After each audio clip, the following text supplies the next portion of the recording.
விமர்சனம் பண்றதுக்கெல்லாம் கைது செய்வீங்களா அப்படின்னு திமுக முக்கிய தலைவர் எல்லாம் போய் கொதிச்சு போய் கிடக்குறாங்க.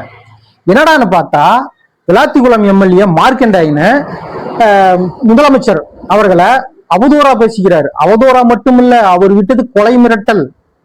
சட்டசபைகளவா உன்னை கைய கால உடைப்பேன், எலும்பெல்லாம் உடைப்பேன் அப்படின்னு சொல்லி பேசியிருக்கிறாரு. ஏன்னா மூக்கு புடப்பா இருந்தா சில நேரத்துல இப்படி எல்லாம் யோசிக்க தோணும் கொஞ்சம். போன ஆட்சியில இதே ஒரு ஆதங்கத்துல ஒரு பாட்டி ஒண்ணு மு.க. ஸ்டாலின் தலைவரோட போட்டோ மேல செருப்பு எடுத்து எஞ்சதா ஒரு வீடியோ பார்த்தோம். அந்த பாட்டியை கைது பண்றதுக்கு 5 தனிப்படை வச்சு போலீஸ் துரத்திக்கிட்டு இருந்துச்சு. ஒரு ஆதங்கத்துல செஞ்சது அதுக்கே இப்படி.